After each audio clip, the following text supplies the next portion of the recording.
accepting from us now some bigger level than what we are showing in the first two games. Inshallah, we will do. I believe in my players, and we will going to win the game and to.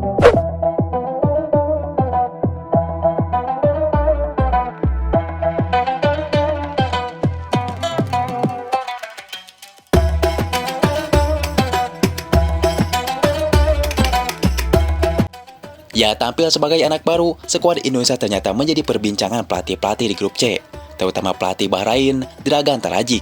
Pelatih Bahrain ini keheranan melihat Indonesia yang tampil mengejutkan. Bahkan sampai saat ini, Indonesia belum terkalahkan. Ya, pada awal-awal mula ronde ketiga akan dimulai, semua pengamat-pengamat di Asia maupun dunia sepakat bahwa Indonesia akan babak belur di ronde ketiga. Alasan itu karena Sintayong CS masuk ke dalam grup neraka yang dihuni 3 tim kuat semacam timnas Jepang, Australia, dan Arab Saudi. Sekarang, prediksi dari pandit-pandit itu melenceng. Kini Indonesia justru tampil di luar dugaan. Indonesia menjadi tim tak terkalahkan meski menghadapi tim raksasa Asia semacam Australia dan Arab Saudi. Ya, hal ini pun disorot pelatih Bahrain Dragan Tarajic. Ia tak menyangka Indonesia menjadi tim kuda hitam yang tidak bisa dipandang dengan sebelah mata. Bahkan dari hasil klasemen, justru Australia yang dianggap tim raksasa Asia malah terjungkal berada di bawah Indonesia dengan 1 poin. Padahal jika melihat ranking FIFA Australia masuk 25 dunia, coba dibandingkan dengan ranking FIFA Indonesia yang masuk 100 besar juga tidak, hanya berada di ranking 133 dunia pada saat itu.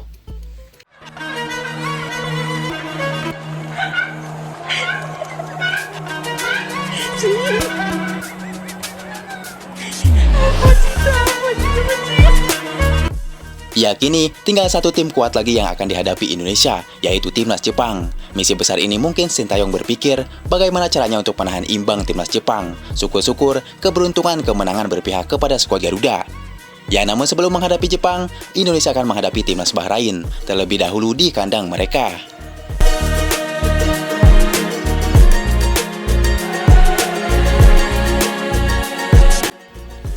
Namun, jelang menghadapi Indonesia, pelatih Bahrain justru sesumbar bisa mengalahkan Indonesia. Pelatih Bahrain, Dragan Tarajic justru mengingatkan Indonesia bahwa timnya pernah mengalahkan Indonesia dengan skor 10-0 tanpa balas. Hal inilah yang membuat Dragan Tarajic percaya diri bakal menang melawan asuhan Sintayong. Di balik itu, melihat kekalahan atas Jepang kemarin dengan skor 5-0, pelatih Bahrain, Dragan Tarajic, mengaku bertanggung jawab penuh setelah timnya menelan kekalahan menyakitkan pada Selasa 10 September kemarin. Ya, Dragan Tarajic juga berjanji akan membawa Bahrain bangkit pada laga-laga berikutnya, terutama saat menjamu timnas Indonesia tanggal 10 Oktober mendatang. Ya, Bahrain sebenarnya memulai perjuangan di babak ketiga dengan apik, menang di kandang Australia. Namun, pada laga berikutnya Bahrain harus menghadapi tim terkuat di grup C Jepang. Timnas Jepang sebelumnya membantai Cina 7-0, kemudian timnas Bahrain malah menjadi korban kedua Jepang dengan dibobol 5-0. Ya, pelatih Dragan Tarajic juga langsung meminta maaf kepada fans Bahrain setelah pertandingan di National Stadium tersebut. Dia mengatakan tim Bahrain akan bangkit dan belajar dari kesalahan setelah dibantai Jepang. Saya meminta maaf kepada supporter Bahrain yang datang untuk menyemangati kami. Kami telah mengecewakan mereka dalam pertandingan ini. Namun ini hanyalah permulaan dari babak kualifikasi. Kami akan bangkit di laga selanjutnya. Kami akan mengalahkan Indonesia, ujar Dragan Tarajic.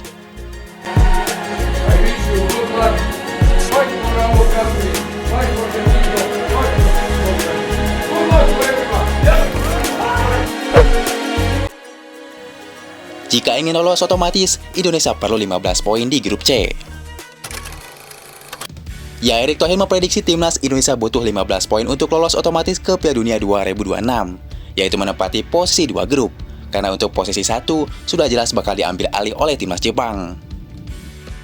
Namun, perjalanan di ronde ketiga ini masih panjang. Indonesia, Arab Saudi, dan Australia diprediksi bakal berebut posisi 2 grup. Ya, 3 tim ini ingin langsung lolos otomatis ke Piala Dunia tentunya, karena menempati posisi 3 dan 4 sangat ribet, di mana harus mengikuti babak play-off kembali. Itu pun harus bersaing dengan tim lain juga. Ya, di balik itu, Erick Thohir tentu tak sembarangan mengeluarkan kata 15 poin. Mantan Presiden Inter Milan itu sudah memiliki perhitungan tersendiri. Ketika memastikan lolos ke Piala Dunia 2018, timnas Korea Selatan yang finish di posisi runner-up grup B mengoleksi 15 angka. Koleksi 15 angka disabet timnas Korea Selatan dengan rincian 4 menang, 3 imbang, dan 3 kalah. Ya, begitupun dengan Indonesia, di mana Indonesia harus 4 kali menang, 3 kali imbang, dan jangan lebih mengalami 3 kekalahan. Maka dari itu, Indonesia bakal menempati posisi kedua grup C. Ya, memang perkataan tidak semudah dengan kenyataan, namun ini hanya gambaran semata jika Indonesia ingin ambil alih di posisi 2 grup C, yaitu 4 kali menang, 3 kali imbang, dan 3 kali kalah. Syukur-syukur kalau cuma 1 kali kalah saja. Contohnya kalah saat bertemu Jepang saja, dan yang lainnya menang. Ya, bagaimanakah cara timnas Indonesia mengambil alih posisi kedua grup C? Saat ini, tersisa 8 pertandingan lagi secara away dan kandang. Ya, yang pertama, timnas Indonesia harus mendapatkan 6 poin dari Bahrain secara kandang dan tandang. Kemudian serta 6 poin dari China secara kandang dan tandang. Intinya, melawan Bahrain dan China baik away atau kandang, tidak boleh kalah.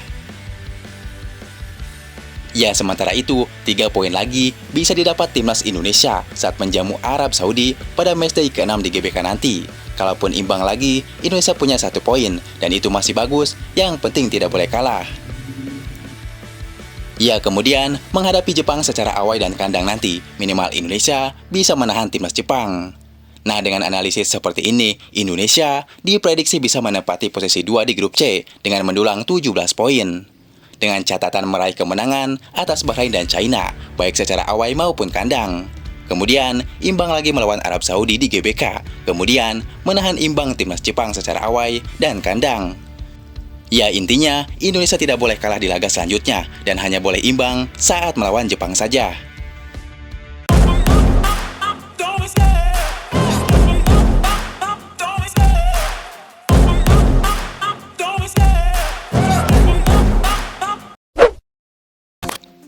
Ya, mimpi Piala Dunia semakin realistis untuk digapai pasukan Merah Putih usai mengimbangi Australia.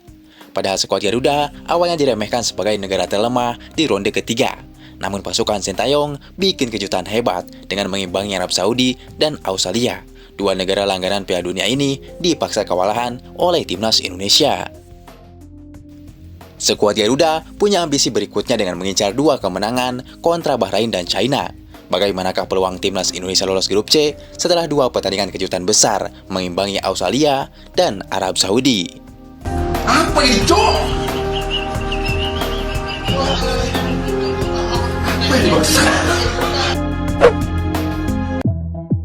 Ya, perjuangan timnas Indonesia di ronde ketiga sempat diremehkan karena datang sebagai negara debutan. Skuad Garuda langsung diprediksi bakal kesulitan bersaing di grup neraka. Pasalnya timnas Indonesia harus bertarung dengan Jepang, Australia, dan Arab Saudi. Ya, media ternama seperti Fox Sports bahkan menyebut skuad Garuda sebagai negara terlemah di grup C. Bahkan Graham Arnold juga menyebut bahwa Bahrain, China, dan timnas Indonesia sebagai 3 negara terbawah pada putaran ketiga ini. Saat itu, skuad Garuda hanya menduduki peringkat 134 FIFA, sehingga dianggap pantas diremehkan, sementara 5 rival lainnya di grup C berada di peringkat 100 besar FIFA.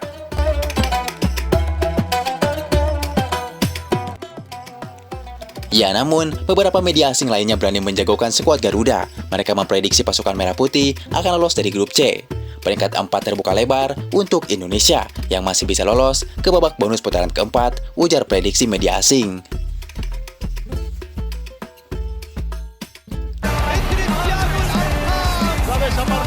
Aparece Messi, gol, gol, gol.